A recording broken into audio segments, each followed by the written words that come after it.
Okay.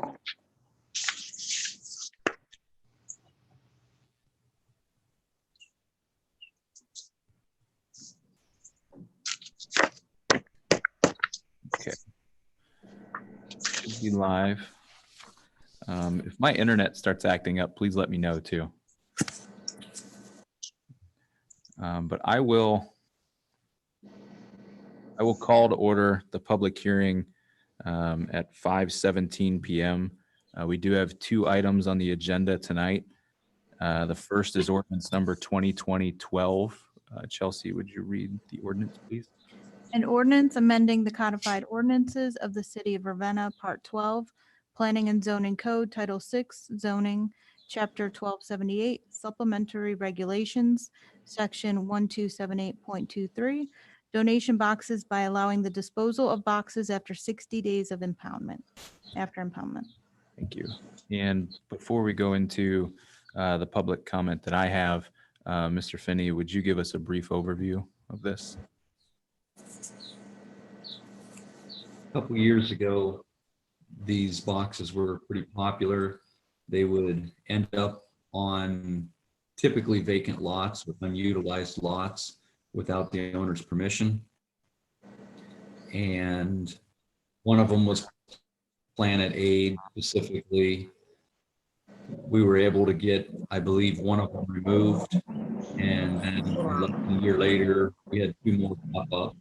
And the way the ordinance was written at the time, there was 12 months to dispose of, which means the city had to store them or impound them and try to get a hold of the owners, be it Planet Aid or another one that we currently have impounded. The phone number doesn't work.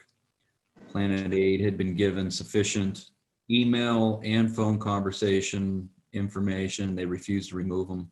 We felt it was logical to give them 60 days from the time we notify them to remove them and versus 12 months.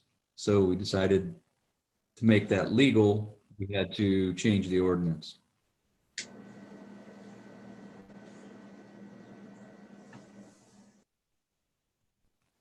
Okay.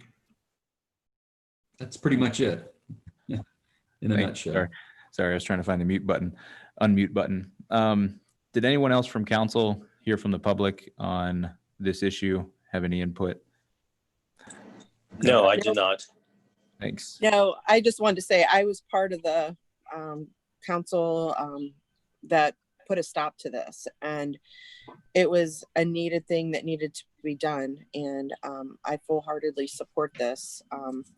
To me, it's a health issue, and it's also misleading to our residents because they feel that they're donating, shoes and stuff to people who are getting them. And in fact, they're not. They're being shipped usually to China and mass quantities and sold as textile. And, we receive no money back from this company as well. They are $1 million company. They make money off this, and it's something that is a health issue. So I support, once again, being done with them. Okay. One of the other items with this donation box in particular are people leave more than just clothes, furniture, trash, just miscellaneous stuff that doesn't fit inside. And the one that was next to Lighthouse Pool had nothing to do with Lighthouse Pool business or the owner of the plaza. They weren't interested in getting rid of the stuff. So the only way to stop that is to eliminate these altogether, which we have, but we also need now a time frame to change for disposing these boxes. Thank you. I did receive an email from Cliff Sodal. I asked if he had any input, so I'm going to read very quickly, and I'll circulate this with council so you all have it. And admit Rob, he's entering. So Cliff said, my only thought on the donation boxes is that, as I remember, Bob stated that we were going to take the boxes or have have them taken back to the owners, which were located quite a distance away from our town. Since they have been notified, why wouldn't we just take them to the scrapyard on Wall Street for disposal? Save a lot of money that way. It's but a couple of miles to there. It should not be our responsible to return their property to them. So again, that came from Cliff on this issue. I agree with them. That's Okay. The issue that we believe is Wall Street won't take them unless we cut them up into pieces. And what we were wanting to avoid is our crew, our staff actually cleaning these boxes out, especially after, in this case, the clothes or whatever's inside of them, the contents inside may have mold and rot and decay and odor and who knows what else, bed bugs, things like that. So the thought was we would just take this group of them back and drop, well, the two of them in particular, because the third one, the phone number doesn't work. We have absolutely no idea who owns the third one. So it probably will come to us cutting it open and definitely turning it into scrap at that point. Yeah, some of them, I thought the one that the Methodist Church had that started some of this did it not link back to like Utah or South Dakota, or it was somewhere really far out west, and they couldn't dispose of it because it had the name of the business that ran it, and it would be considered stealing actually if the scrapyard would have taken it. It was a really big mess, and I felt so bad for the church because they didn't ask for it and it just showed up, and they couldn't get rid of it, unfortunately. So hopefully with this ordinance, if something like this happens, this will help maybe protect Bob some of these if they show up and you can't get a hold of somebody. Well, it definitely changes the time frame from 1 year to 2 months. Then Yeah. we could react much faster. Good. Did you say, Bob, that we are going to return them to the owner, the two that we have? That was our initial thought.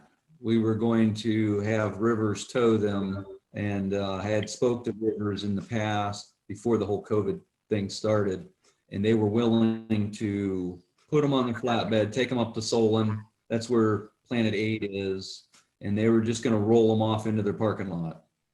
Okay, I just wasn't familiar where, Since they refused to come and get them. yeah, where the headquarters was for it, Solon. Okay, so it's not real far. Yes. Correct. It's not. It's a half-hour drive, I suppose, from Ravenna. But again, the third one, we have no idea, so we'll probably have to cut that one open and, in essence, destroy it so we can recycle it.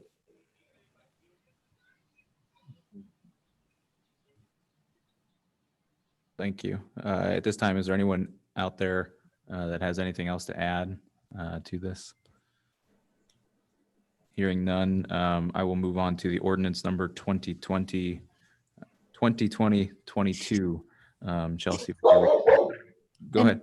An ordinance to levy a municipal motor vehicle license fee pursuant to section 4504.173 of the Ohio Revised Code as authorized by House Bill 62, and to amend ordinance number 1997-114 of the city of Ravenna, Ohio. Thank you, and I apologize. I think a dog was barking, so I thought somebody was trying to jump in. But again, with this one, is there anyone from council who had heard from the public? The only person we received a comment from was, again, Cliff Sodal, and I'll read that. But again, is there anybody from council who received any?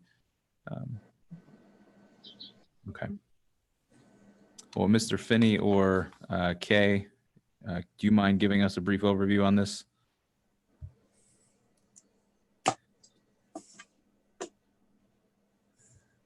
Okay. Hey, I'll defer to you on this one. She might not be able to. And if her audio is not working, I can jump in too, because this was the bill that was passed by the Ohio House and Senate. So House Bill 62 that allows municipalities to increase that local fee to $5. We've talked about this in the past quite a bit. Does anybody have any thoughts on this before reading Cliff's comments? It'll actually be raised to $10 from $5. Thank you. So it'll be a $5 increase, a total of 10. Thank you. So Cliff's only comment was to make sure that the city explains the situation to the residents. So again, what he's saying is that the county engineer has the ability to raise that $5 fee. And I know Councilwoman Michael has spoke about this in the past, that if we do not do it here, that money could go to the county. And I know that they have said that they would not raise the fee, but with everything going on with COVID and you see the budget cuts, you never know. So at least we can say here that that money is going to be here and saved and put here in the city. And the rough estimates that we talked about, or at least Mr. Huff mentioned from the conversations stemming back to 2019, was this would roughly bring in $40,000 last year. And that was correct me if I'm wrong, Brian, this was the $5 fee. And if you were to, again, guesstimate or estimate for this year with the $10, you just double that and it could be an estimate of $80,000. Yeah, that sounds correct, but we should already be receiving the first $5, so. Yeah, so the increase is 40, not 80. Right. Okay. The increase would be the 40, that's what I understand. And again, that's a very rough estimate and just based on number of places.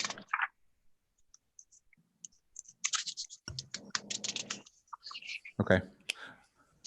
Well, again, I apologize to the public listening and the way we're doing this. We did not want to bring in the public, obviously, for health reasons. But I have to ask at this time, is there anyone out there from the public who would like to speak to this? Is there anyone from council that has anything to add? I just had a quick question. When is the last time we saw an increase from the city itself? That I do not know the answer to. I know it's probably been quite some time, but okay. If I remember correctly, I thought Kimball said 1997. I thought so too. 1997 is correct. I believe it is 1997. Yeah, because that's Thank the you. ordinance we're amending, so that would make sense. Yeah.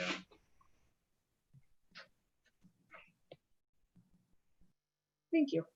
I think we need to do this to keep it in the city, and if our residents are paying it, then we want to make sure that it's utilized to help our residents.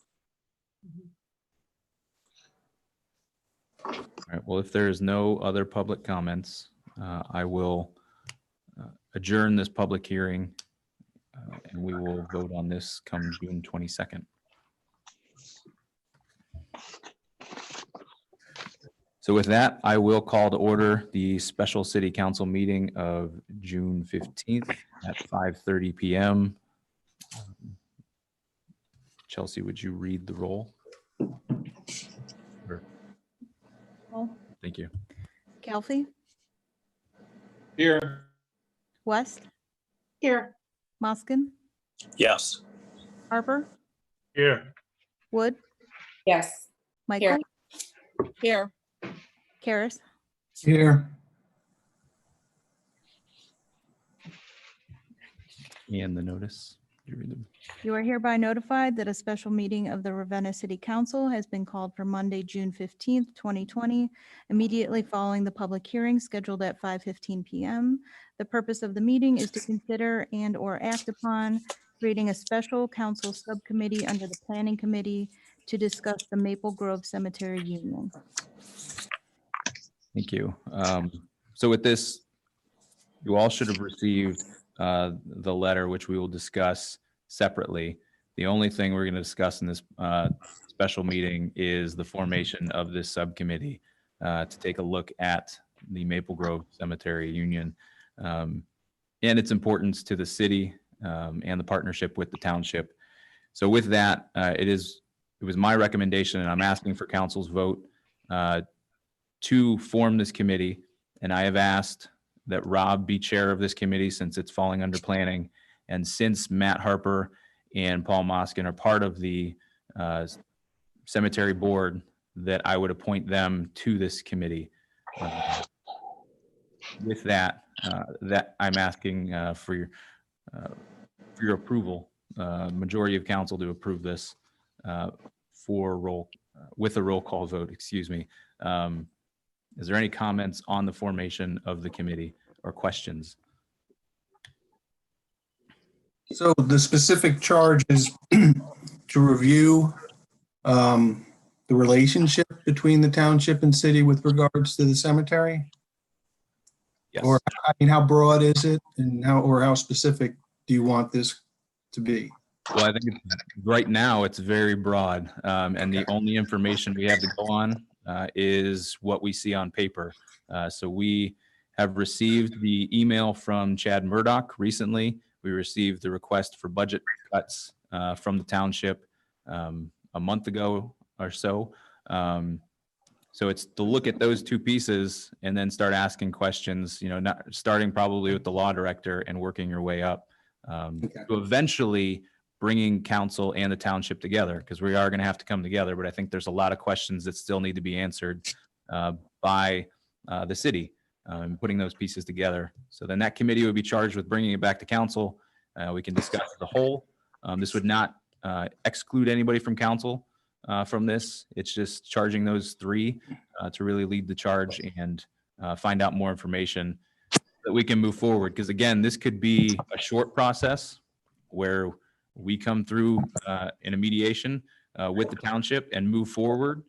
Or as it says in this letter from Chad Murdoch, if they were to pull out over the next 3 years, this committee could be tasked with a longer process of keeping an eye on what's going on at the cemetery and how that change may come about.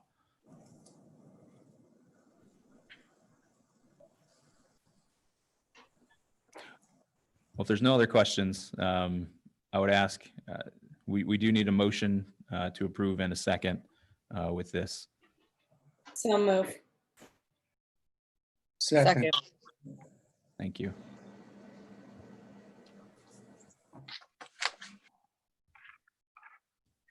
Wood, Yes. Karis, I didn't second. I second, and so did Kelfi. So whoever. Calfee, Mr. Yes. Calfee, Ms. West, Yes, Mr. Moskin, I'll abstain since I'm directly part of this. sure. Mr. Harper, Yes. Ms. Michael, Yes. Mr. Karis. Yes. Okay, thank you. Well, with that, I will adjourn the special city council meeting, and now we can move into council committee meetings. So thank you. I think the dog objected to something. It's mine. I'm going to mute you. Hold on. Got something to say. Don't mute yet, Amy, you're up first.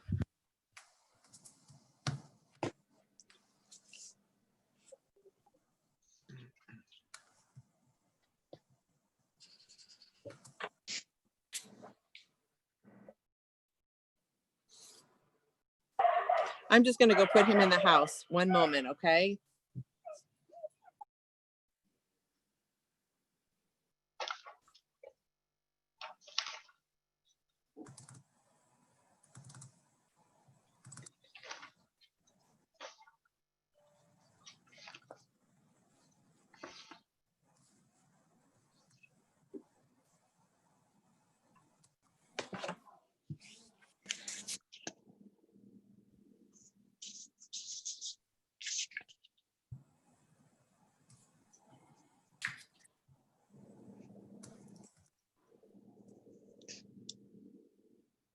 Okay, so we do have someone from Quality IT, right?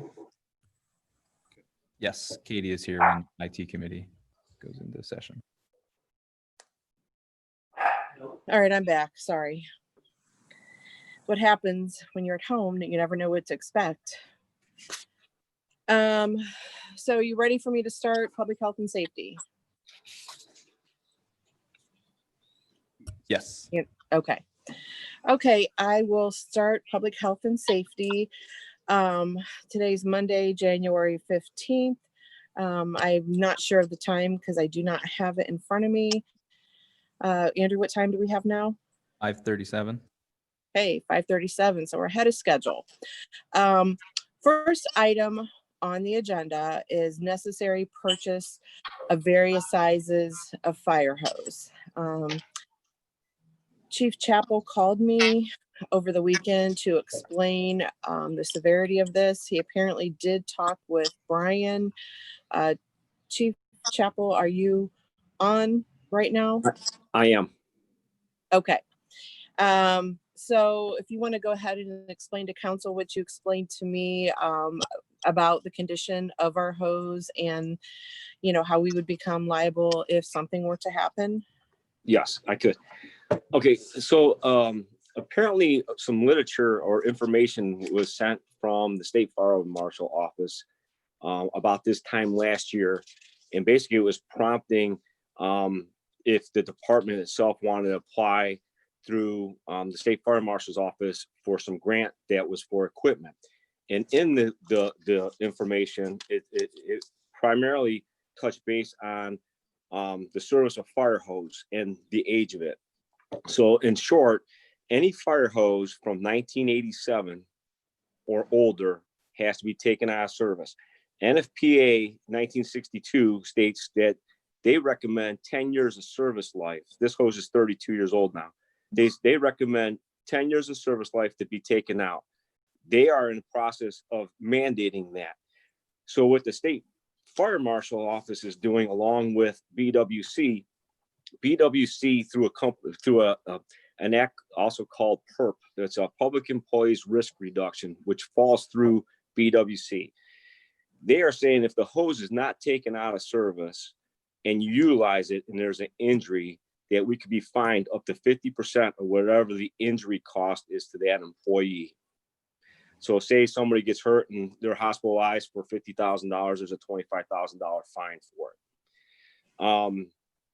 I got all this information today through Nick Koya, who is the industrial safety consultant through BWC. The bad part about all this is when we're in the process of testing hose now, we have 50 plus sections of hose that are from 1987 or older. A section of hose itself costs anywhere between $120 per 50-foot section for 1 3/4 inch, all the way up to almost $200 for 3-inch hose. And of the 50 plus sections, it's a various amount between 1 3/4 inch, 2.5 inch, and 3-inch hose. Currently, what we took off, I don't have enough left over if we were to have a fire to restock our trucks with fire hose off the rack. So what I'm getting at is if we have a fire, the hose gets dirty, whatnot, we have to wash it, scrub it, and then it hangs for 3 days to dry before we could reuse it because it's cotton jacketed. So with that being said, I have nothing left on the shelves to replenish what I'm taking off the trucks. So exactly how much amount are we looking at? Was it, I believe you'd said around $10,000? I said 10,000 initially, and after looking to see what more we've had over the last couple of days, we're probably looking more towards $12,000 to recover all the hose that we are currently going to be taking out of service. And how long then, will this be like an every year thing until we're caught up, or will this catch us up? Well, what they put the standard out, they said in 1987 and after July of 1987 going into 1988, the hose actually it met a new standard. So the standard that was from prior to July of 87, that's what actually has to be taken out of service. They didn't put anything, there's no language in there from 1988 forward. So other than if NFPA really tries to push to say that after 10 years, you shall replace, then we'll be in more of a predicament. But right now they are saying, as long as we annually service test it, which is what we're doing currently, we can keep it in service past 10 years, but the hose that's past 1987 has to be taken out, or we're liable if there's an injury, whether it be the hose breaks in the middle of a fire or whatever. So the replacement hoses, are they of a superior quality? Do they have a shelf life according to? The manufacturer. Well, No, not just that, but it sounds like the Ohio Revised Code has some stipulations. But that they don't require it for anything after that date? Correct. Well, see, what they're doing is that each one of them, and I hate to say it this way, is playing off the other. NFPA understands what the cost is to replace the hose. So they're saying their recommendation is 10 years. So what they're trying to do is get along with BWC through, at least through Ohio, looking at through the state fire marshal office and saying, look, can you put some mandates on this too, so that this hose, the service life that of what the recommendation of 10 years is actually abided by, versus just saying, okay, we're just going to put it in and it's indefinite. So they're trying to make the NFPA's recommendation a shall, not a recommendation.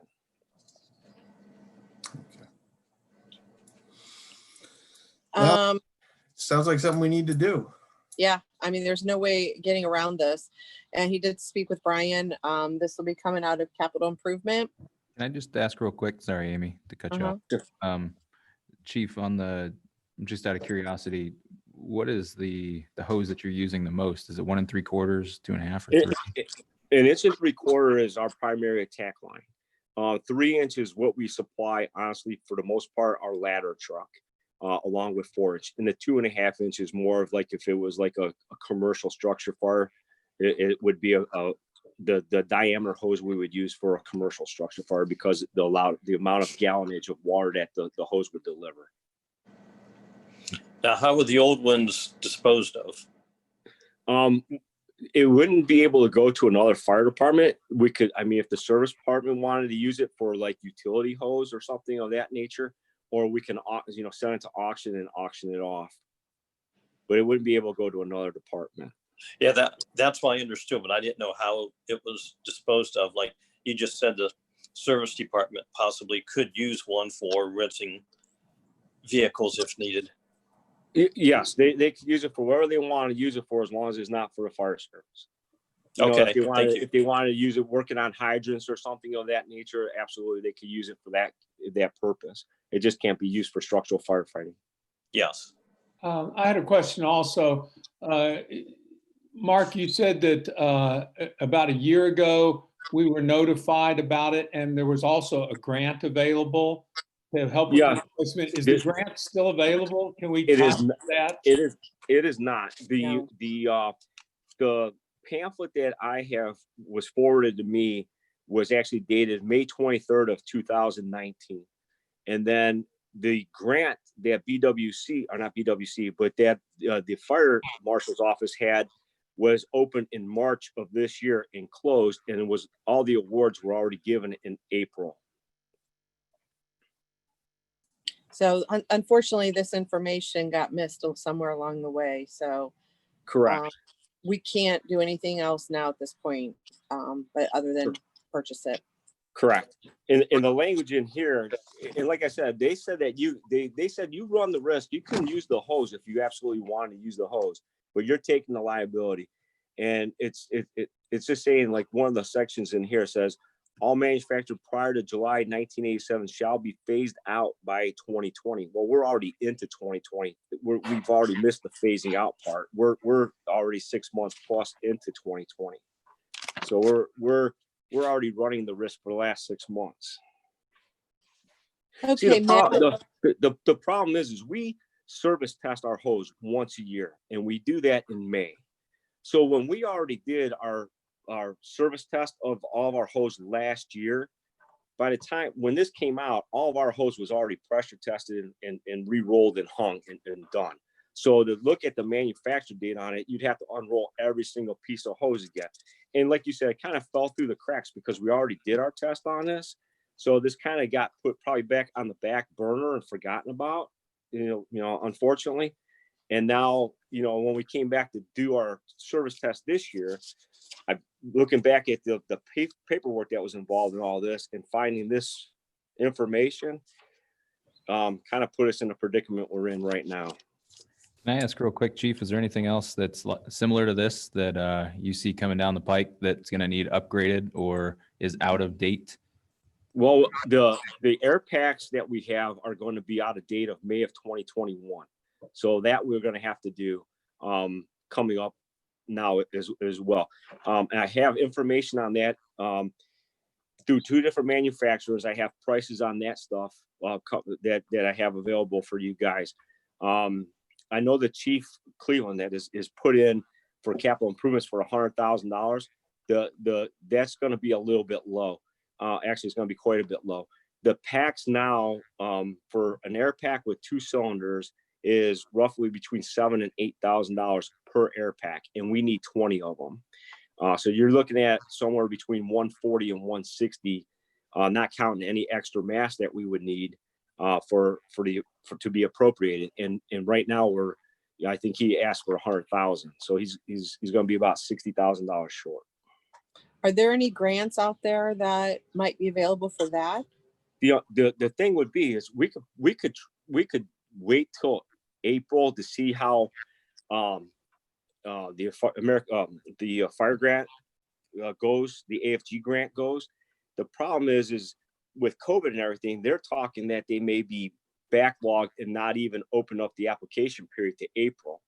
And if they don't award everything to May, we're going to be handcuffed because our bottles are out of date in May. So if we're not awarded, and then it's like a 3-month turnaround once you order the packs before you get them. So we're kind of, if we were to do it, we should have done it this past April, May. Okay. To be honest with you. So are you considering proceeding with those possibly sometime into this fall? If we don't do it before the end of December, there's going to be a 5 to 7% price increase along with the turnaround time. So I'm hoping if we order them even like in November, December at the end of this fiscal year, and we receive them in like say March or April of next year, and before our packs are out of date, we could still get the 2020 pricing, but we wouldn't have to pay for it to 2021. Okay. Well, thanks for giving us heads up on that. I hate to be the bearer of the bad news. I know. When you start looking and looking into everything that's coming down the pike, trust me, I feel bad. I feel bad about the whole situation. I got to do what you got to do to bring it to you guys' attention. Yeah, I appreciate it. So okay. With all that being said, Rob and Matt, do you have any problems with moving this forward? Move it. No, Matt? I don't. Go ahead and move it forward. Okay.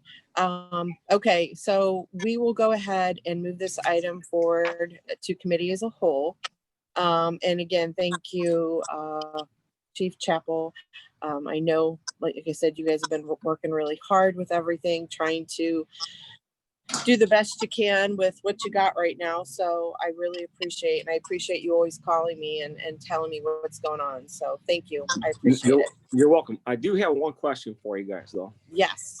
So Chief Wallace called me today and told me that they want to be left anonymous, but so I won't take that away from them. But there's a company that wanted to donate money to the department. I don't know how soon if this was go through all the steps before I could order the hose, but if we had donated money, would I be able to, would it be opposed to me buying at least some sections of hose right now out of donated money, donated funds, so that I could at least replenish a little bit of the hose that I'm lacking on the apparatus currently? We had a situation in the past where we got money donated and they wanted to keep it anonymous, and it was kept anonymous. We have to accept the money. I know Kimball handled that. So Brian, that might be something you'd have to look at, or maybe you know how to handle anonymous gift, but council has to accept the money, first. And I think that would be something that you would have to, Mark, you and Brian would have to work on together. And then we would, I know we would just have to accept the money. The other option, and forgive me for being forward, I'm like a everything has to be done yesterday kind of guy. That's just my personality. So what I'm looking at is, I know there is a line item in the budget for tactical equipment. It's like $2,000. I'd like to at least see if you guys were not opposed. I mean, I understand it's our budget and I'd have to put in a PO request and all that. If I could at least buy roughly 6 to 8 sections of hose, so I can at least get back on the trucks what I absolutely need to have on the trucks. Because right now, 2319, our ladder truck, we haven't tested any of the hose because I have nothing to switch it out with. If I can at least get some hose back out, even if it's out of my budget, the rest I can buy out of capital funds, if you guys are not opposed to something like that. I mean, if you have the money In that fund already, Brian? What's that? Do we not have any money to buy hoses allocated already? There, if you look under tactical equipment, I don't know what the line item number is, but there's $2,000 in there. Right. Worst case scenario, I can at least take some of that money to buy, 8 pieces of hose perhaps to put back on, the apparatus. And I think that's your discretion too, isn't it? I mean, you already have that as a line item budgeted. I do. I do. And I don't have a problem. So, and that would be considered, I think. Right. I think that would be considered equipment. Tactical equipment. Well, but my point was, this would be capital improvement, assuming we approved it and it got allocated. Is there nothing in that line already? I don't think Or is it already accounted for? in the capital fund there is any. There's a fire hose line in the capital 553 fund, but there does not show any budget dollars in that line right now. So that's something we'd have to get sent to council to do that. Yeah, see, when we built the budget for next year, when I did it, I knew that we were going to have to be replacing hose, but I didn't realize it was going to be now. I thought I would have till next year to replace the hose, because working in Streetsboro part-time gives me a lot of information too that I can bring back and forth to Ravenna. So I know Streetsboro replaced their hose last year, a lot of sections of their hose. So I knew it was coming down the pike. So when Tammy asked me about for 2021's budget, I put it in there for that $10,000. I just didn't know it was going to be, I was going to be given information saying it shall be, taken out of service this year. So that kind of hurt a little bit. So I'm thinking if we're doing what Mark proposes here, we put the 12,000 in this year's budget, then the 10,000 that we have in the proposed budget, we should be able to remove that then, right, Mark? Correct. I won't need it. Okay, so it's just basically moving it up a year is what we're doing. Right. I don't have a problem as long as, you're able to do what you need to do with the funds that you have available, what needs done. And that's, right. And if it doesn't have to come before us and that's your decision, I think it's fine. Okay. Well, I just didn't want it to look funny that, why are you buying 6 sections of hose when you're asking for $12,000 to buy more hose? I'm just looking to buy what I could get right now that I could have delivered in the next 2 weeks versus maybe another 2 more months. You know what I mean? Yeah, I agree. I was just thinking if there was $2,000, some other more appropriate fund, but I guess I don't know what these terms mean. Tactical equipment doesn't sound like a hose, but if that's it kind of does, I think. Okay, maybe. Works for me. Okay. Well, there's no way to speed this up, I guess, unless have we already announced the special meeting agenda and all that stuff? I was just going to say, we can add this to the special on the 22nd. Why don't we do it as fast as we can, and we'll play with the $2,000 in addition to that too. Yes, and Okay. if you're able to get, a gift on top of, and then maybe not use as much, that's even better. So a donation. Okay. So as Okay. far as the donation, whatever I can do to help you, like I said, I know it's been done in the past and we were able to work around that. So Okay. definitely we want to, as Bruce would say, take the money and run. Gotcha. So, okay, thank you. No, you're more welcome. Okay. Next item on the agenda is chapter 446, snowmobiles, off-highway motorcycles, and all-purpose vehicles. And that was added to the committee. I have had a resident in a neighborhood where they are using four-wheelers to ride around the neighborhood on a daily basis and in the evening hours. And allegedly, they're building a four-wheeler track in their backyard.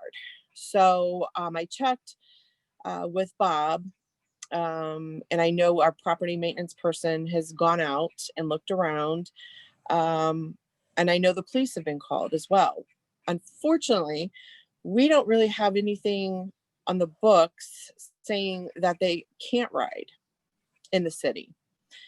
On private property specifically. Right. We do have an ordinance stating they cannot ride on the road or the right of way, Correct. but we don't have it for private property. So I don't know what council feels about this, if this is discussion that, as far as being in a city and a neighborhood, is that something that you consider that would be living in the country life? Just like, for example, when people wanted to have chickens, a lot of people felt that if they wanted to have chickens, they should live in the country. We have four-wheelers, but we don't ride them around our yard. We take them elsewhere to ride them. With neighbors being so close, I could see it being a nuisance, especially if they're revving it up daily. I don't know that it's a city lifestyle for neighborhoods is the best way I can put it. I don't know what everybody else's thoughts are, but I'm going to open it up to all of you. The only thing I have to say with it, as far as noise goes, as long as it's within the noise ordinances, I've seen motorcycles and cars that were louder than what I particularly cared for, but if it's allowed, it's allowed. As far as your personal property, as long as they're within their city lot limits, their property that they own, if they tear up their grass, I don't think it's our place to really step in. Now, once they start on the right of ways or on the roadways where it's putting other people at risk or getting in the way of vehicles and things, then it becomes an issue. I don't think we can say you have to have, a certain size yard in order to have these types of vehicles. I think they just have to, I can't imagine riding I have a pretty large lot and I can't imagine a dirt bike or a four-wheeler being rode in my backyard. You'd be surprised what people try to do though, Right. But if it's and in their it's not yard, so it's in their much yard. I mean, it would be no different than saying you can't have that slip and slide in your backyard because I'm offended by it. You got to draw the line somewhere. If it's their personal property, we're not a citywide HOA. Well, no, I agree. I agree that it's allowed. I mean, that's an interesting term. I guess it's not disallowed. And I don't think that in the crafting of our ordinances, people were thinking about it. So, and this has happened in my ward a couple of years ago too. People renting. This is a rental too that we're talking It's about. a rental too. And, Yep. I don't think the owner when it happened before was even aware of what was going on, the property owner. So it does pose some problems. The only thing I would say sort of to debate you, Cheryl, is that it can pose a safety issue. I mean, these are vehicles. I would oppose to having people riding their motorcycles around their private property. And if we don't outlaw it or prohibit it, then we should control it. Because I agree to a certain beyond just extent, what you Rob. can do on your property. I mean, there's lots of things you can't do on your property. You can't burn leaves, because it becomes Right. a safety issue.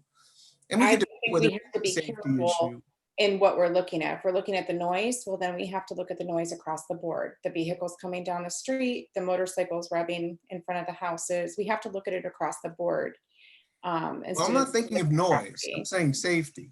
And I think Safety, I agree. for a four-wheeler around in someone's property, you know, could get out of control. It could damage the neighbor's property. It likely could end up on this public street. I think I there's, think it has been too. It was on the streets as well in the neighborhood. Well, and that's an issue.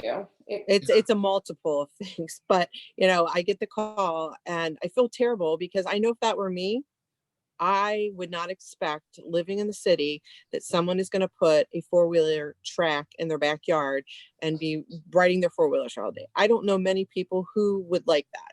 And, you know, living in the city, that's not a norm.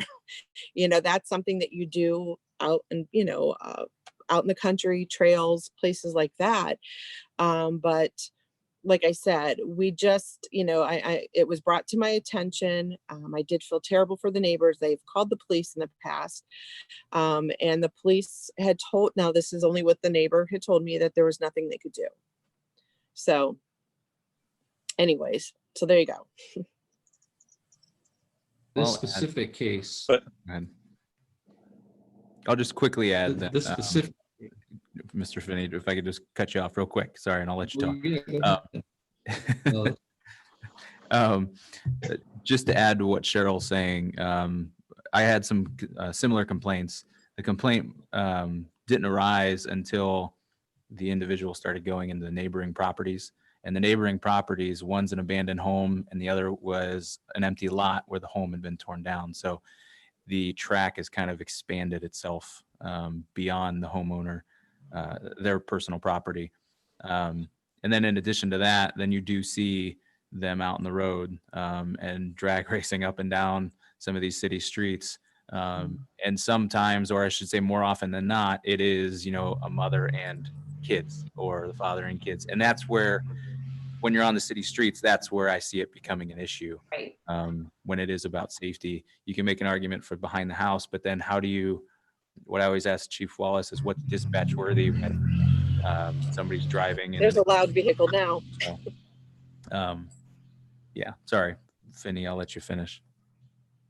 I was just gonna say, the specific case that brought this to our attention, the track that is allegedly being built is the young son is riding, say, a junior four-wheeler, possibly a 50cc or something, and just basically rides around in a circle as a young child would enjoy doing. But you're not Obviously there has when it tore the goes on. grass up. No, I'm not. But I've also heard lawnmowers that are quite a bit louder than the small little four-wheelers. But I've also heard, I'm around motorsports quite a bit. Right. So I know the different levels, and I didn't witness it, but I can also imagine it would be annoying and frustrating with the dust and the noise and. Exactly. The and- dust and all of- is getting in their deck and their, you know, the neighbor's Well, property. We have ordinances for that also. There's always the issue, police department would enforce the decibels. That, at least that's what had been done over the years. I don't know who really enforces dust.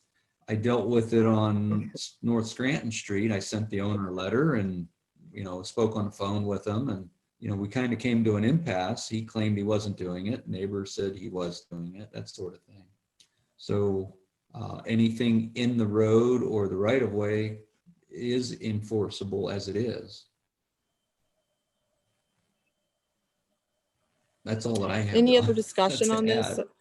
so I'm looking at the. I mean, is this is, There is an interesting section. I don't know. Bob, did you bring this up, or who came up with the section number? Bob. Wallace did. Oh, okay. No, Chief Wallace did. Okay. Oh. Because there is a section 434.02 reckless operation on streets, public or private. It really, I'm not going to read it out loud, but it basically, it does say, nobody can operate it doesn't say what type of vehicle, in a willful or wanton disregard for the safety of others. And then there's this interesting clause that it allows it for competitive operations when the owner knowingly permits such operations. So it's a little contradictory in some sense. It But, is. But I think the safety issue that's why I keep coming back to it. Seems to me a common sense thing that depending upon the size of your lot, especially, I know there's no way unless you're driving around my house that you could create a track on my property. But if we just say, well, there's nothing in the code to prohibit it, then people could do it. And I think that's a major safety hazard. So I support at least looking at this, seeing what would come up. Has anybody looked to see if any other municipalities have such prohibitive? I was going to ask Chelsea if she would look. I'm curious, like, for instance, Hudson. It's got a lot of country part of it and has city. I'm curious if the city of Hudson and Streetsboro and Kent, what they would, if there's anything in their books surrounding this area. So if that could be something, Chelsea, you could reach out to some of the council clerks on what they have. Sure. That would be great. Now, so far, is this just a one-time thing at just one residence, or has this happened at multi? I don't know how many complaints this is the one that got, I received a phone call, a distress.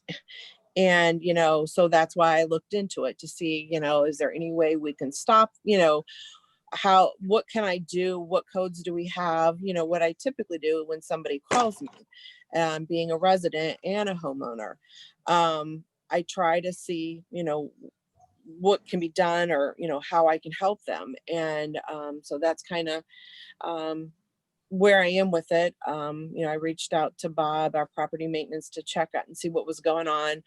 I was told that it's not the father son living there, but who knows, that's what the neighbors say. There's a lot of speculation. But I know the neighborhood itself is, dealing with this, and it's upsetting to all of them. So I just wanted to see what we had on our books and,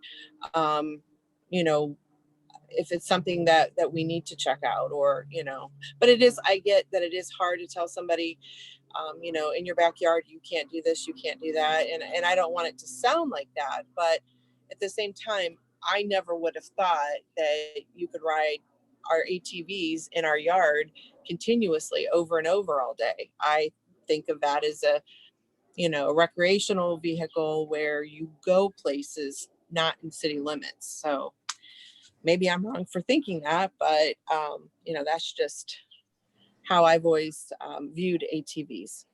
Well, I'll just say this.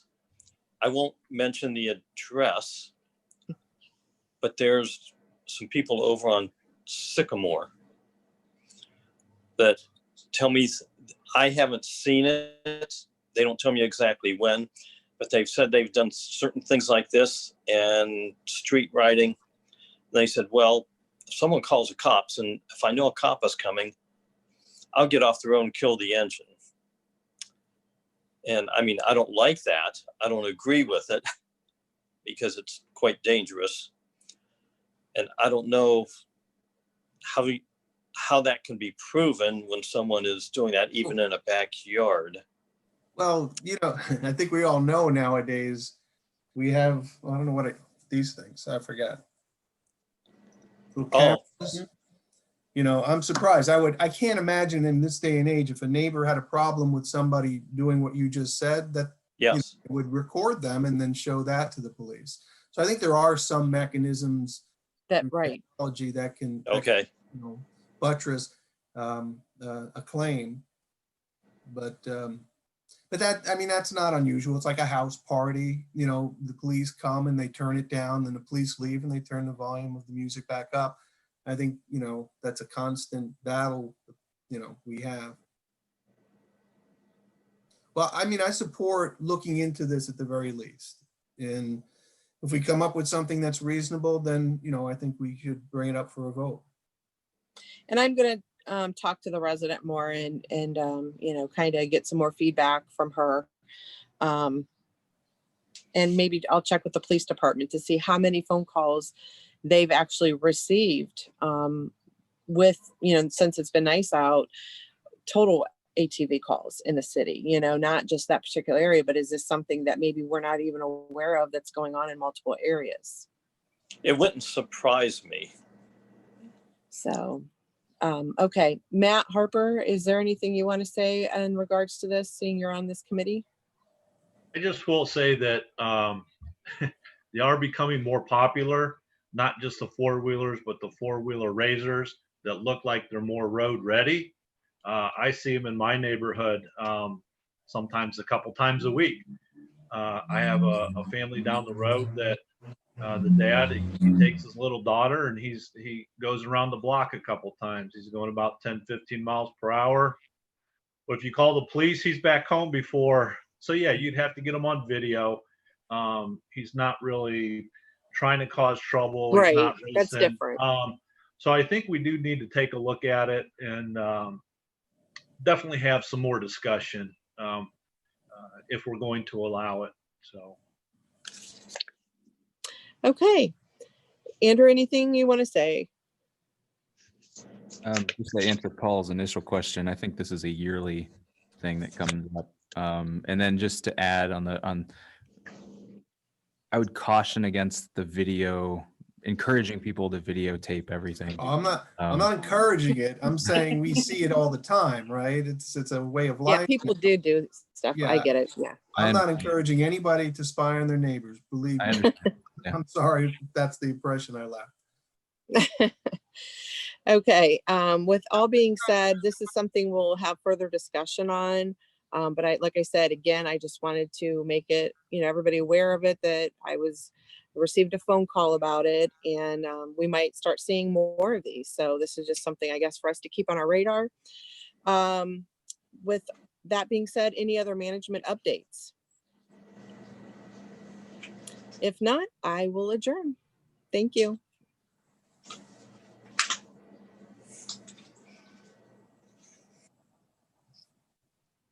Adjourn. All right, at 6:13, I will call the Streets and Sidewalks Committee to order. We have 3 items on the agenda this evening. First item is the Ohio Public Works Commission grant for the water lines on Lawrence. I'll let Mr. Finney go into a little more detail on that.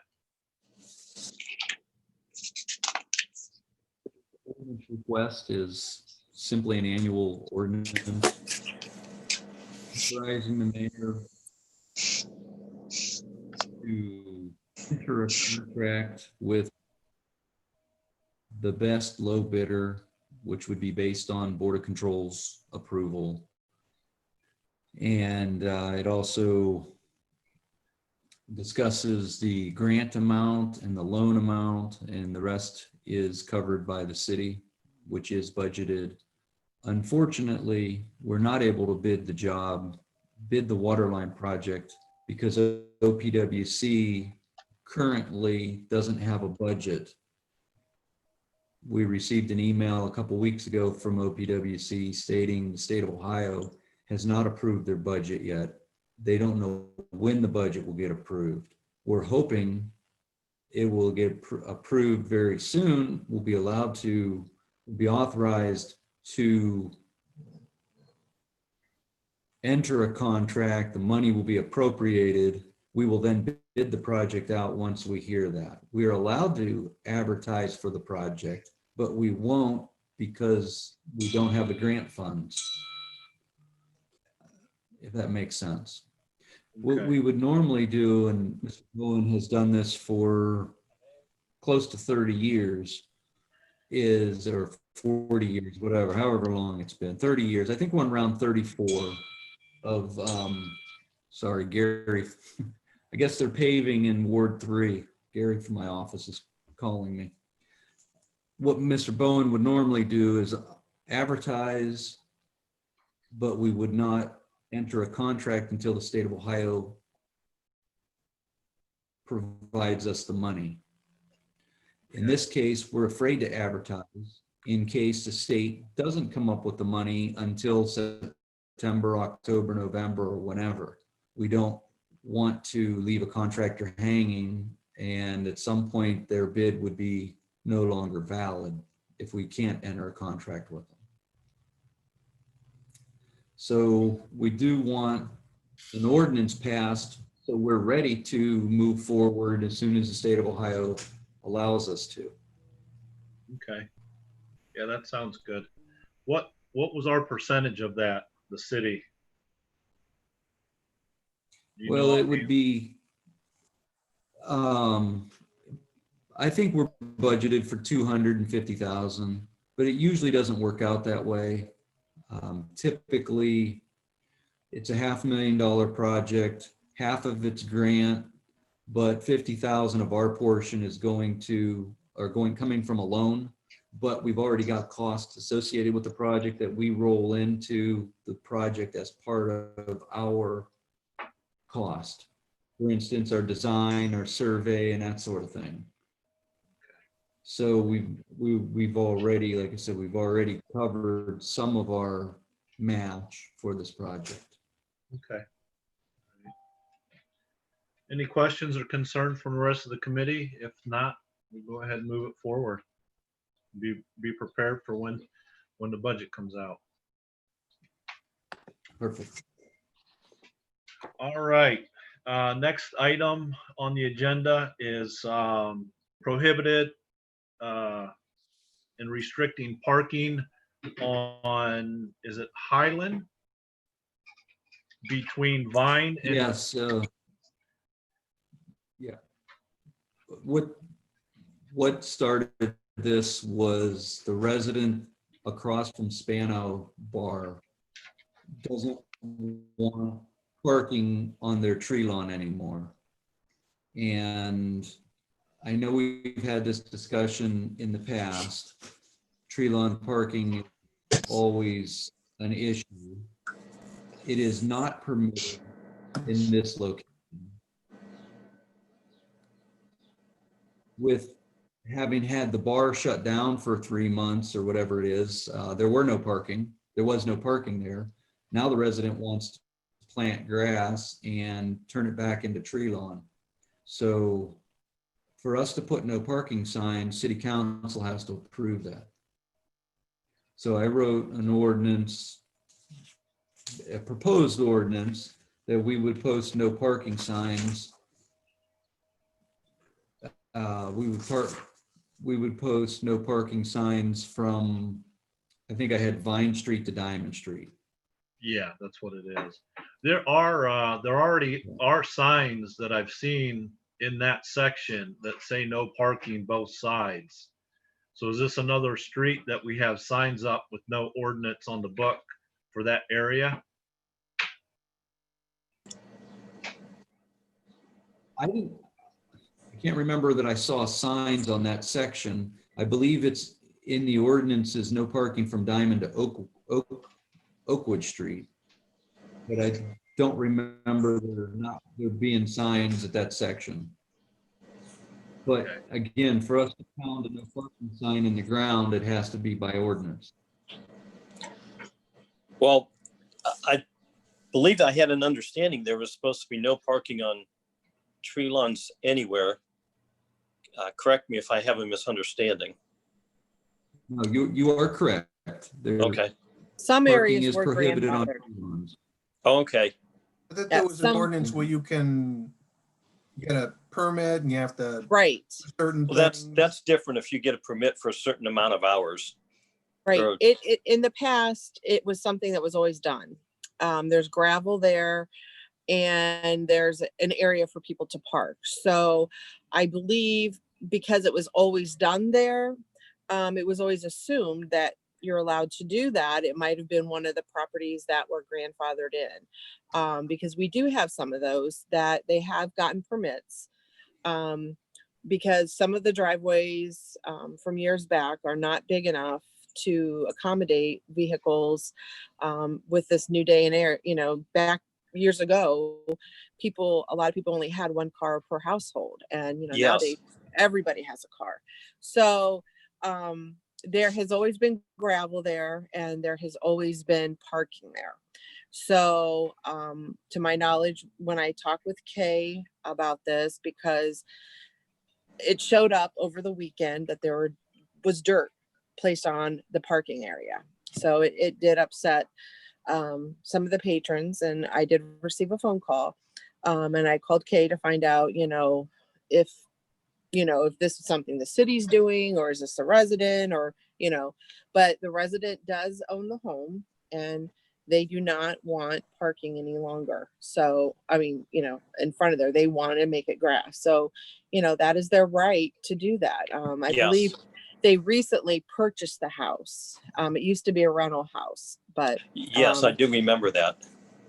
so that's kind of the backstory with Spanos. And when the person who owns it now was under the impression as well that that was grandfathered in, and that they were allowed to park there. So there you go. Okay, thank you for the explanation. Is the Amy, do you house, think there is a permit on the books for that area? You're saying it's grandfathered in by a It's permit? not. It's not. No, they thought it was, because there was gravel there for They've done parking. it for so So long. there's always been gravel there for people to park. So I believe years back, the owner of the house was related to Spanos.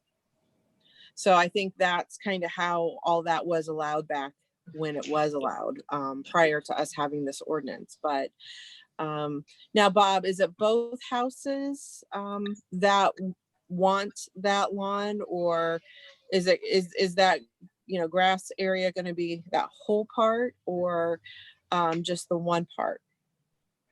It's just the one house directly across from Vine Street. I believe there's 120 or 150 feet of frontage along Highland that they own. It's a odd shaped lot. Okay. So they're the only ones that have. Amy, have you heard any more from Spanos? No, I have not, as Okay. of today. I know they were open still over the weekend, but they've tried to, that's a neighborhood bar, and the last thing, they want to see is it closed down because of the parking issue. But, So- like we discussed on Saturday, there's the big lot right across from the Right. Big Dog that, the patrons from Spanos could park there. Right. Yeah, the So- old Smith and Cowan lot. Yes.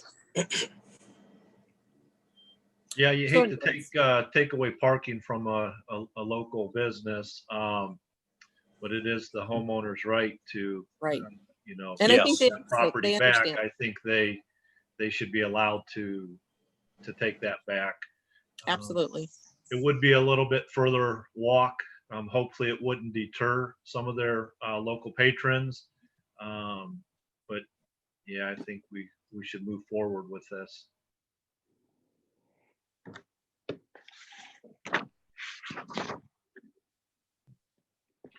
Are there any other comments or questions, concerns regarding that issue? And I do believe that a public hearing will have to take place as well. Is that correct, Kay? Bob? Yes, most generally for no for signs such as this, we have held public hearings in the past. Okay, I know all the areas that I've been involved with that we've converted to no parking zones. We have held a public hearing. So I think we probably should on this one as well. So. So how would that affect the homeowner? We do have the public hearing and we get a lot of feedback that they don't want the parking taken away from there. Then how do we deal with the homeowner there?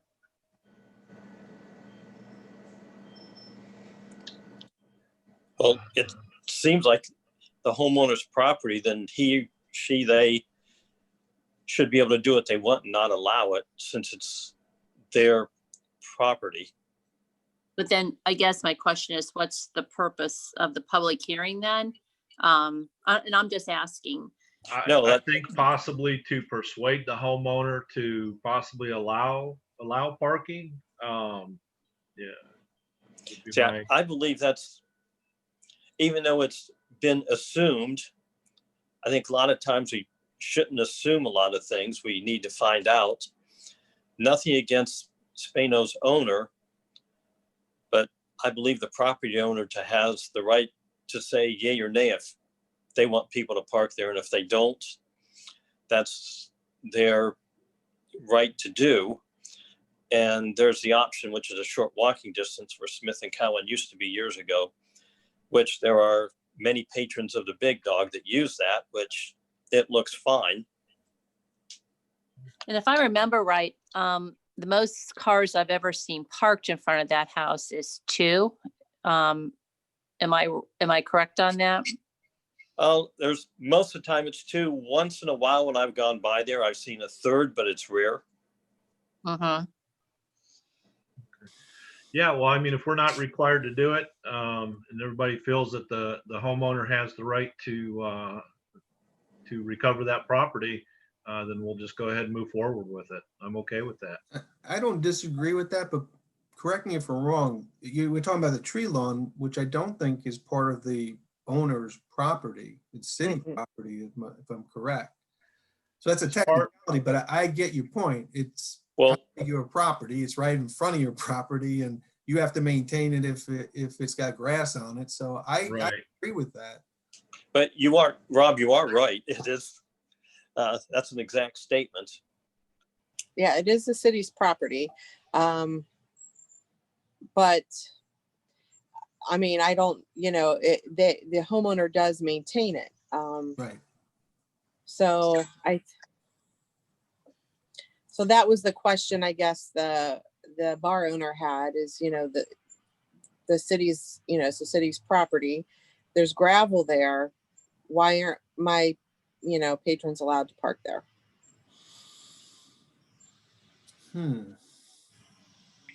Now that's something most residents don't know, and I'm not going to let them know that the portion in front of their house isn't theirs.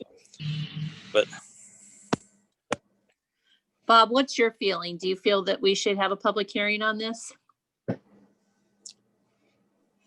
If we let this iron itself out and the homeowner puts 20 tons topsoil and plants grass, then folks will stop parking there. Then we would not have to put a no parking sign. If we're going to put a no parking sign, then we need to have an ordinance. Right. If the homeowner was interested in parking on the tree lawn, the way our tree lawn parking ordinance is written, the occupants of that structure have the ability to apply for tree lawn parking, not a business across the street. So would not be able to apply for a permit, or the Ciprianos that are running the bar right now, they would not be allowed to apply for tree lawn parking across the street because they don't own or operate that house, so to speak. So, I would like this to iron itself out and not have to do anything. I'm not necessarily optimistic that it will iron itself out. So the citywide, there's no parking on the tree lawn with the exception of the current resident applying for a permit. The no parking sign would keep people from parking on the road, which would obstruct traffic, which everybody knows Highland is a very busy road. And if people wanted to, they could park on the road and it's legal, even though it's an obstruction.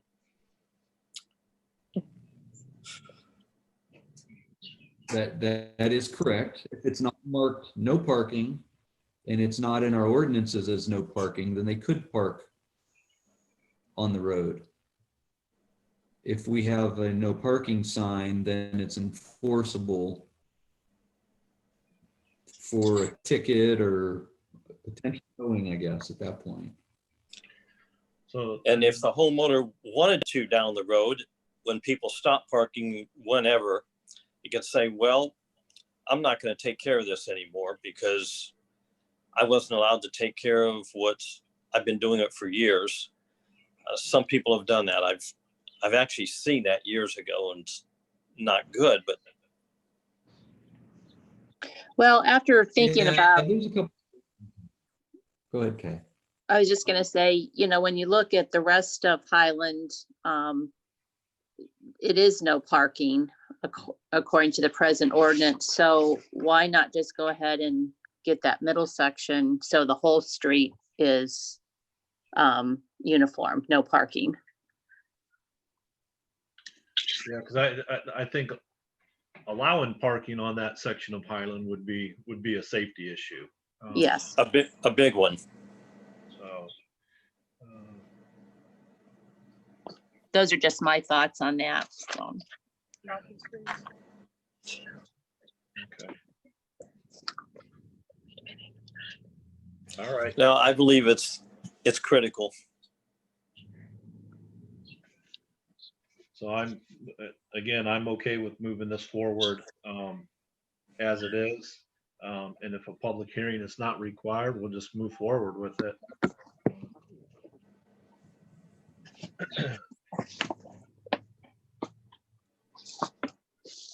Are you good with that, Bob, not having a public hearing then? Well, Putting you on the spot.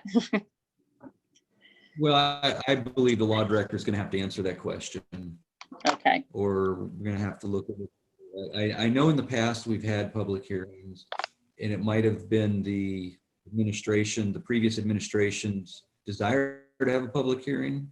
I don't know, but I think between now and next Monday, we'll ask the law director what his legal opinion is, whether we need a public hearing or we don't need a public hearing. Okay. I can check with him tomorrow on that then. Okay. Thanks, Kay. Sure. And would you please just let me know what he says, please? Yes, I will. Thank you. You're welcome. So we'll move it forward for now, and if we need to make adjustments next week, we will do so at that time. Paul, Cheryl, you guys okay with that? Yep. Yes, I'm completely in agreement with moving it forward. Okay, thank you. You're welcome. Last item on the agenda this evening is the 2020 striping and marking.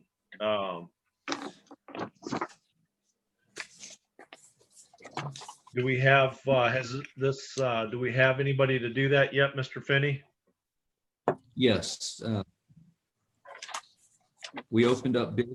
We had 2 return bids, and they were extremely close. I believe less than $1,000 apart. And our own JD Striping and Services from Beecher was the low bidder and the best bidder.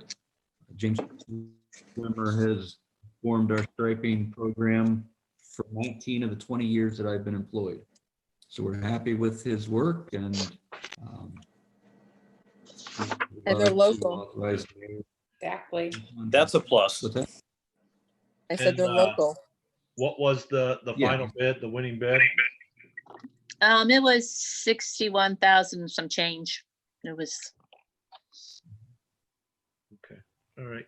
Yeah, I think everybody's really familiar with them and have been happy with what they've done in the past, so. And they do know that the busy areas they to do an evening, correct? Yes. Okay. Yes. That's always our fear from that Yeah. one year. Yes. Okay, if there's no other questions or concerns, we'll move that forward as well. Management update from anybody? Kay, Bob? No, I don't have anything. Okay. At this 6:35, I will adjourn the Streets and Sidewalks Committee meeting.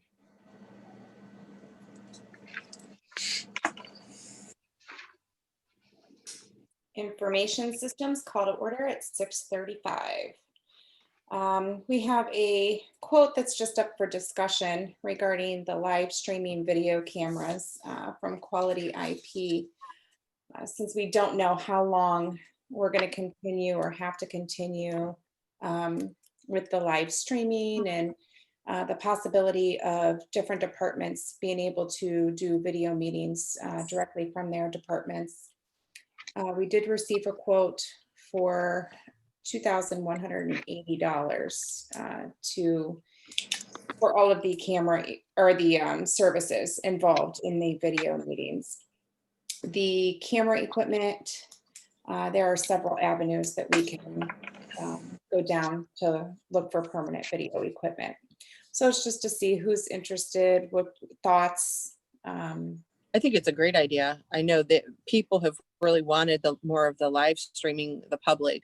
And I think the way things are going, more and more people, I think, will start doing more things either from home or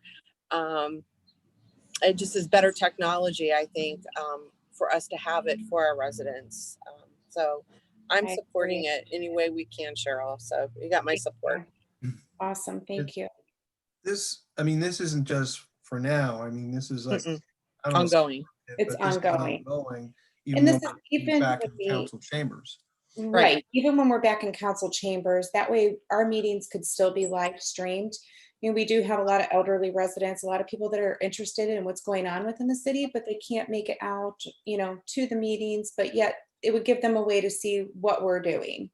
And for transparency reasons, I think it's phenomenal for all of us. Yeah, sound will be excellent.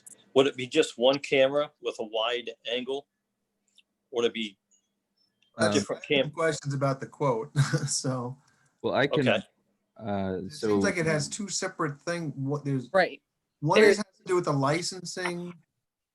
So I've got little- Katie on the phone too, here with Yeah, us, yeah, from okay, Quality so IP, maybe- so she can walk us through this quote too. I do Yeah. want to say that part of this quote was to get, initially it was just to live stream city council. And then it was brought to our attention that with the new phone system, this could integrate, and I'll let Katie speak on that, but it would be used across multiple departments, which is why there's 5 cameras quoted here. Now, if you look, the cameras are almost $3,000 a piece in this quote. There are third parties that we can get this from substantially cheaper at a fraction of this cost. So they would be refurbished units, but they would work and they come from a reliable source. So I think working with Brian, on a PO to purchase those things might be an option too. And when that option comes forward, we'll come to council, with a full quote of, not to exceed whatever that amount is. But just to fill in the details, Cheryl, sorry, I'm kind of jumping in here. You're fine. Katie, do you mind talking about this quote and how it may or may not integrate with the current phone system and just some of the details there?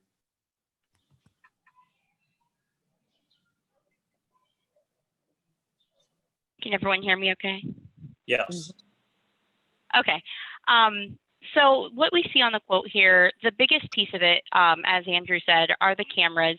And I know that there are a few other avenues that you guys are looking into on that, but we would still sell you the licensing portion of that. So the licensing part is that first section that you see.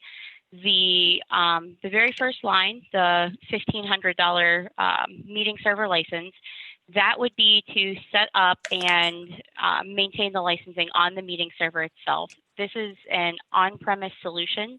It is not hosted in the cloud. So you guys would completely own this, this streaming, well, not the streaming piece of it, but the video server itself. So like Zoom, WebEx, all of that is hosted in the cloud. This would be hosted right there on your guys' network. So that $1,500 piece, that is an annual cost to relicense the server. And then the Cisco Telepresence Room Device License, that's a one-time per camera fee to get it set up into the system. the Cisco Telepresence room device license and SmartNet support, that is annual per camera. So you don't need the cameras to make this server function, to make this function. Everyone will have the opportunity to use it without the camera. It can be used with the webcams on your laptop or on your phone, and it can also be just a call-in option. So I'm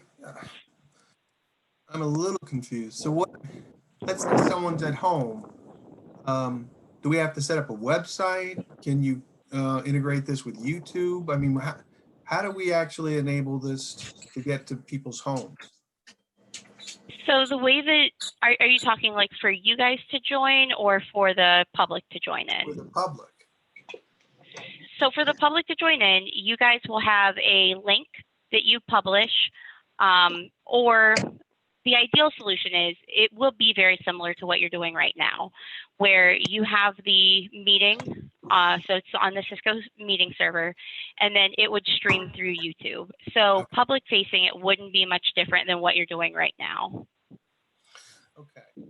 So did you separate the first section where I guess those are licenses, I'm assuming, for the council chambers, and then the 4 others because they're optional? I mean, I'm not sure why they were split out. They're the same amount. You could have just put 5 in the top part and left the 4 out, right? Yeah, so the reason that we, Go ahead. sorry, the reason that that is set up that way is I know Andrew was looking into other avenues to purchase the cameras, and I believe those came in a 5-pack. So I just wanted to show you guys what the base cost would be if you just purchased 1 camera for council chambers. That would be those first 3 line items on the quote. So if the cameras are so expensive, why do we need the other 4? Maybe Andrew, you have the answer to that. Other buildings, Why Rob, do we need like to do that? the RAC, the water department. What if someone can't leave from the water department and needs to be, in a meeting, or the sewer, some of the other departments, it might, free up some time, where Yeah. department heads might need to be at their site, but then have to drive up, find a parking place, and, get to City Hall. And especially if this quarantine stuff continues, we don't know how long it's going to continue. So I just think maybe it makes sense to, if we're going to be proactive and have other areas set up in case someone can't get to City Hall or, has to do it streaming other places. Yeah, just to go off real quick what Amy was saying, the mayor has his, and he's not here obviously to speak on it, but his department heads meetings. So there might be situations exactly like Amy's talking about.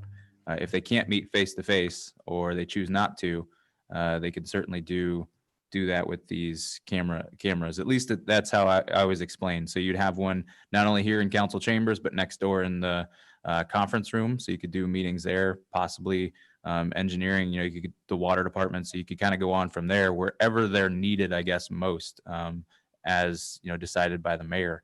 And especially if it was something serious, where, something major going on, to have that at police and fire, where they may not get to be able to leave the City Hall too. Well, I think So I just want to, examples. And if it wasn't the cost of the camera, and if it wasn't the intent that we wanted to stream our meetings, I'm a little bit nervous about spending the extra money for those 4 extra cameras at this time. I mean, we could always buy and add on to it later. The server sounds like the major component, and we could add on to other cameras and stuff like that. I don't know if 4 is a magical number. I don't know if there were locations already picked out. I mean, given our financial status, I'm perfect. I approve, or not shouldn't approve. I support the idea that we stream our meetings. And, we're doing it now. And if we're back in city council chambers, then that's an appropriate place to do it. I'm just not so sure we need to add on the others. And I hate to say it in this way, but I think it's a little bit of an extravagance that maybe we can't afford now. I don't know. We don't have to have the 4 other cameras, correct? We can utilize other equipment, other technologies, laptops, phones, those kind of things. If we need, let's say all the department managers needed to meet, they could do it with their phones, correct? That is correct. The point of the cameras, those are conference room devices. So those are really meant to be in a conference room. So I know police has a conference room. Over in engineering, they have one. You've got one there in City Hall and council chambers. So those are strictly for conference spaces, whereas you can utilize that meeting server and the video functions with a cell phone or a laptop or any basic webcam on a personal device. That's the beauty of it. That's kind of how it, in my opinion, that's really its value there, is so that you guys can hold multiple meetings. With this server, you can hold up to 25 consecutive meetings at a time. So any department could hold a meeting or have, even if it's just a few people for a teleconference. And you can have essentially unlimited participants in the teleconference. It's limited by your resources on your servers, but you guys have very good resources on your servers. So for all intents and purposes, it would essentially be unlimited for you guys. The other thing that the mayor did too was purchase a Zoom account for the city so that they could have some of these meetings just as we're doing with the department heads, as I understand it. Okay, or if any of you want to correct me, that's how things have been running, at least here. Yeah, that's correct. So this would offset that, right? Katie, this would replace the Zoom account? That is correct. It would replace the Zoom account. And like I said, the way it's set up is it's an unlimited license essentially. So everybody within the city could have the potential to start a meeting. You don't need any special applet or anything like that to run on your computer if you're joining a meeting. It's joined right from a web browser. There is an app for the iPhone, but it can be joined right from an Android's web browser. It works really well. It's just a lot easier. I know with a Zoom meeting, you do have to have that bit of a download. With WebEx, you have to have a download. This is a very user-friendly option, and it would be beneficial even holding meetings, with people outside of the city. All of the traffic is encrypted, whether you're inside the city's network or if you're outside the city's network. So it's a safe, reliable on-premises solution that you guys would essentially own and only have to keep up on the server licensing and the conference room devices licensing. And just another quick question. It's my understanding that the Zoom has gone up immensely, correct? As far as for the future, as far as the cost of that. I know for work, they've switched and we're not using Zoom anymore because the licensing for Zoom has been so ridiculously expensive. It was obviously lower during the pandemic, but now that we're kind of lightening things up, Zoom is a lot more costly. Yes. I think the pro account, you can host up to 100 users, if I'm correct, and then it's like $17 a month. So it depends on what level. How many hosts is another question. So for us right now, I think it's $17 a month. But correct me if I'm wrong, because I don't want us to conflate two different things. Getting extra cameras doesn't relieve us of the zone. That's not a reason for us to offset with getting rid of Zoom. I mean, that's just buying the basic system. The server itself, without the 4 extra cameras, we could still get rid of Zoom. Correct? Mm-hmm. Yeah. That is correct. My focus is only on the extra cameras and having these cameras in conference, especially the one in City Hall. It's right next to chamber. Can't get up off a chair and walk into council chambers. That seems a little crazy. Yeah, well, I can check just to make sure. Like Katie said, these were coming in the 5-packs. And when you're looking at the total, you're looking at $2,180 on this quote, plus an extra $1,000 for these cameras. So they're substantially cheaper for the 5-pack, which might be, a redundancy too. So maybe you move forward with the 5-pack and these are refurbished units. And if one fails, then you have a backup. And that's our investment. So again, significantly cheaper than the almost $3,000 per camera. And I have a question for you. Will the audio be easily adaptable to the cameras? It'll be the same system we have now. So the microphone that I'm speaking into now will be what we use. Okay, thank you. So if I understand what you're saying, Andrew, then we probably don't want this quote. because we can get the cameras cheaper. So I, The optional items I would not recommend. That's correct. yeah, so, and if, you know, if the refurbished or whatever cameras, if they're much more reasonable in cost, then, you know, we could buy a few of those, or we could buy one every year and ramp up over a period of time, but Yeah, that's my concern with that big ticket item on the quote. Yeah, and I apologize. The last page, it's $2,355.39, not the 2,180. Just to close that.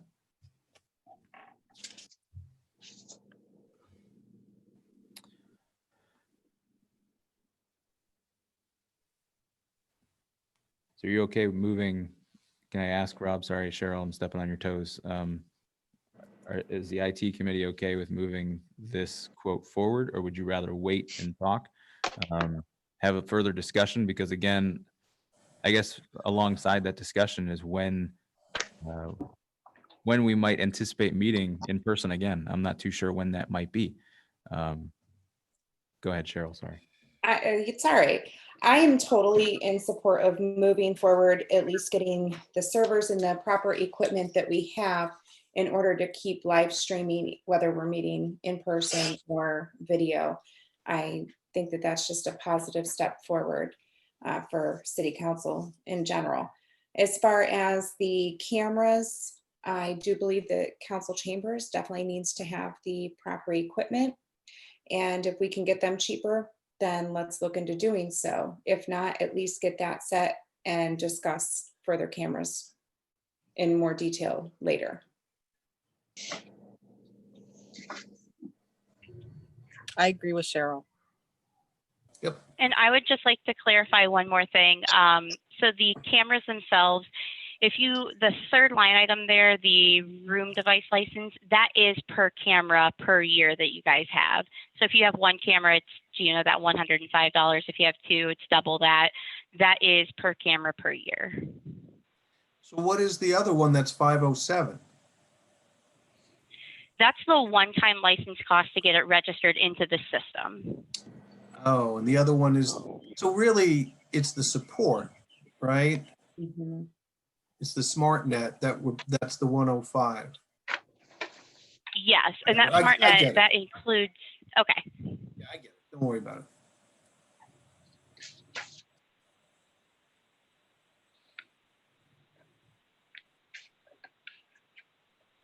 Does anyone else have anything on it?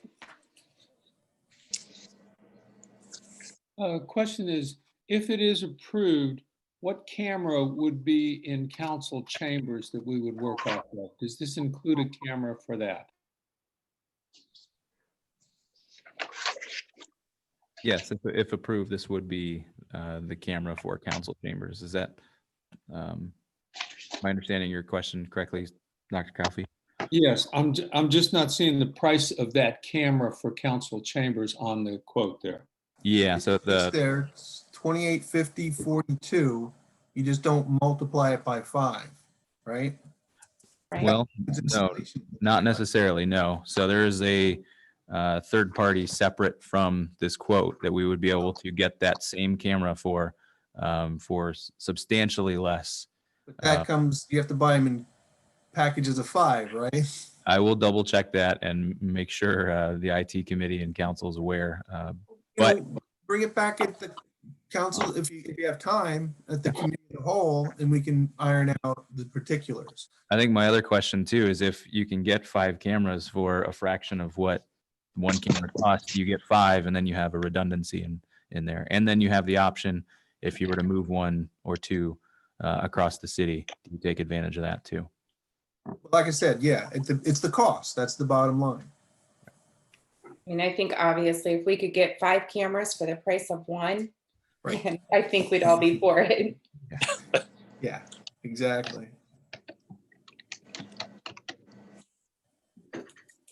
I looked around, so the Cisco stuff is interesting, that's for sure.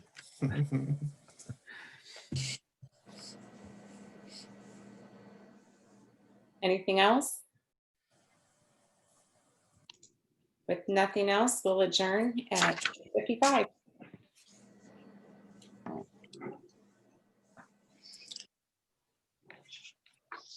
Okay, it's 6:55, Utility Water Committee. And I'm going to ask if Mr. Stevens is available.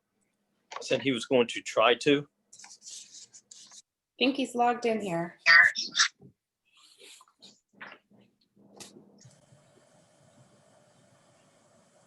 Okay, I don't hear him. He's there. Okay, good.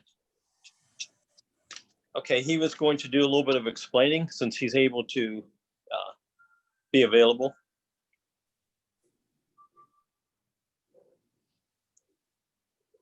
You hear him? You muted, Andrew?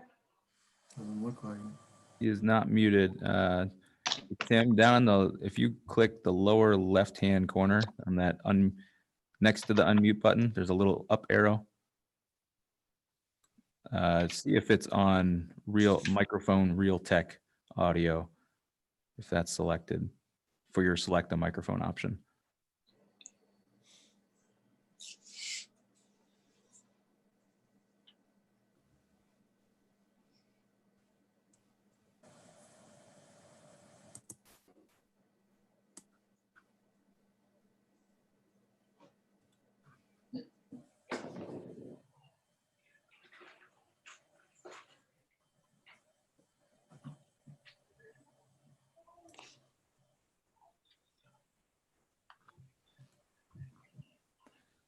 Nothing.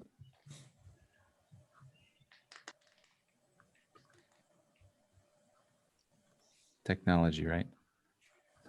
Are you able to call in? Do you have the call-in number?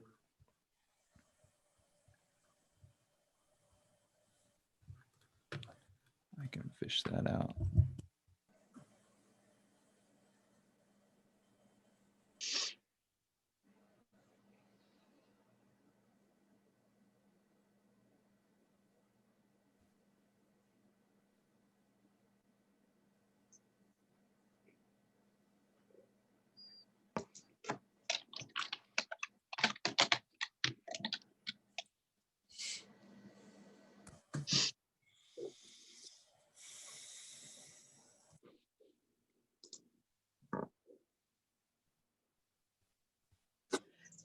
Maybe make flashcards, Tim.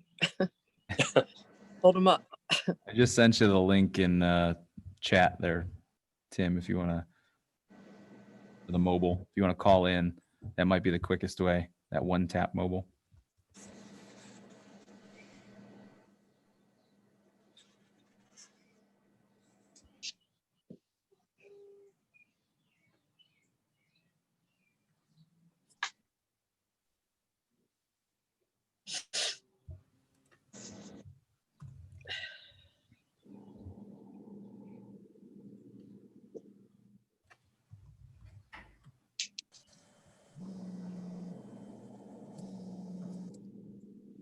Well, Paul, while he's doing that, do you mind walking us through some of this?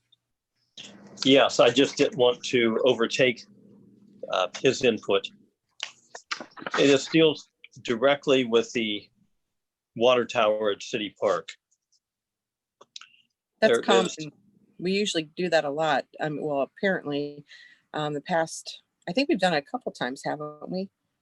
The last time Tim has it on record, it was done in 2011. Okay, I remember that. There's 16,000 in this account for pressure washing the exterior. And well, he'd like to start this fairly soon after this would be okayed and accepted.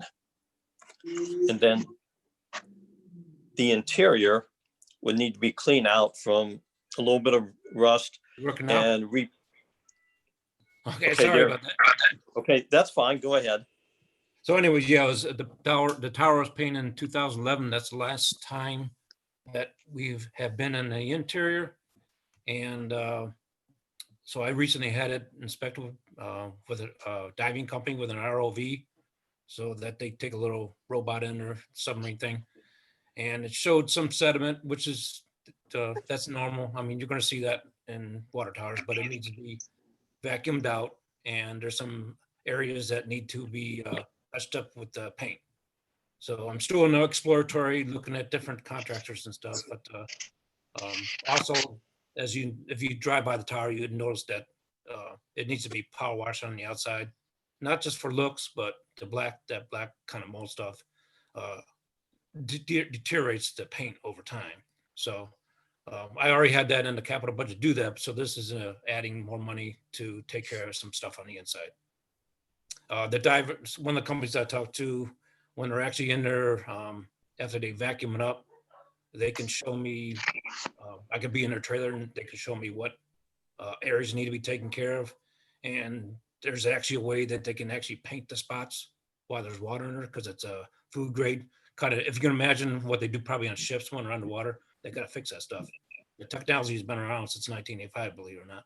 So that's what they would do, is touch up the spots without taking the tank out of service. So this is an additional 34,000 on top of the 16,000 you guys are doing to power wash? Yes, correct. Yeah. Okay. Yeah. Not to exceed, yeah, the 50. Yeah. And that the option of the guy said, when I can watch them as they're working and remotely down in the trailer, is say, okay, that's enough. We don't want to spend any more money. You know what I mean? So we can stop it. I can stop it really at any point. Just take care of the worst spots is what I'm looking at. Okay. So the way they would do is when they vacuum, imagine if they vacuum up a pool, they're just going to vacuum the sediment out of the bottom of the tower and not disturb water quality as they're doing that.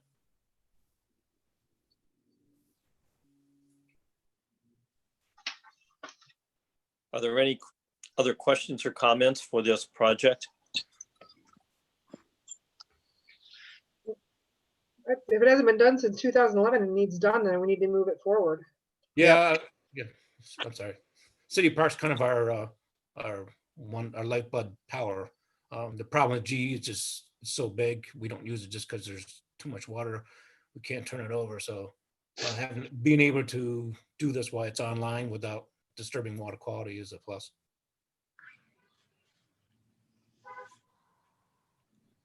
If that would be it, as far as any comments, then this committee meeting will be adjourned at 7:05. Excuse me, Paul. Yes. I just wanted to give council heads up that at the July committees, Mike will be bringing back the tracking sheet for the meter replacement. Okay. And if anyone has any detailed questions about that, you can actually contact Mike Reynolds. He'll have everything wrapped up by the end of the week. So if you'd like to contact him to actually see details and facts and figures, you're more than welcome to do so. I think he has the specs pretty much completed. Is that correct, Bob? Bob? Oh, I know Bob Yes. was work. Okay. Yeah, Mike and I reviewed it. I have some comments. There's a couple questions. I've got to get him more information tomorrow. But I think it's pretty technical, and I'm not familiar with the technical specs, but putting the overall package together, that's primarily what I was doing. Okay, thank you.